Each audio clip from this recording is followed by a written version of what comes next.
Hello everyone. तो लो जी आ गया खेसारी लाल यादव जी और यामिनी सिंह का एक बहुत ही बेहतरीन वीडियो सॉन्ग जो कि फुल वीडियो सॉन्ग में रिलीज हो चुका है। और इस गाने को लिखे हैं अखिलेश कश्यप जी और इसमें म्यूजिक दिए हैं आर्या शर्मा जी और इसे गाए हैं खेसारी लाल यादव जी और प्रियंका सिंह जी। जो कि आपको स्क्रीन कवर दिखाई दे रहा है। जिस सॉन्ग का टाइटल रखा गया है शादी होता जान के।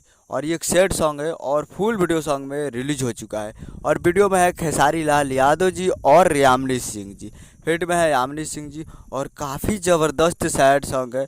आप सुनिएगा तो ज़बरदस्त है, काफ़ी ज़बरदस्त। और तो जाइए और जाकर इसे आप जाकर सुन सकते हैं Anshika records present Bhojpuri YouTube channel पे। तो जाइए और जाकर फुल वीडियो सॉन्ग को देखिए और प्यार दीजिए। और अखिलेश कश्यप जी काफ़ी ज़बरदस्त सैड सॉन्ग लिखते हैं, आप लोगों को पता ही होगा। तो फुल वीडियो सॉन्ग आ चुका है, तो आप लोग जाइए और जाकर Anshika records present Bhojpuri YouTube channel पे फुल वीडियो सॉन्ग को जाकर देखिए और प्यार दीजिए। उम्मीद करो वीडियो अच्छा लगा, चैनल को सब्सक्राइब बेल आइकन प्रेस करते कैसे खेसारी लाल यादव जी के लेटेस्ट न्यूज लाते रहे। और वीडियो अच्छा लगा तो वीडियो को एक लाइक कीजिए। मिलता है अगले वीडियो में, तब तक के लिए जय हिंद जय भोजपुरी।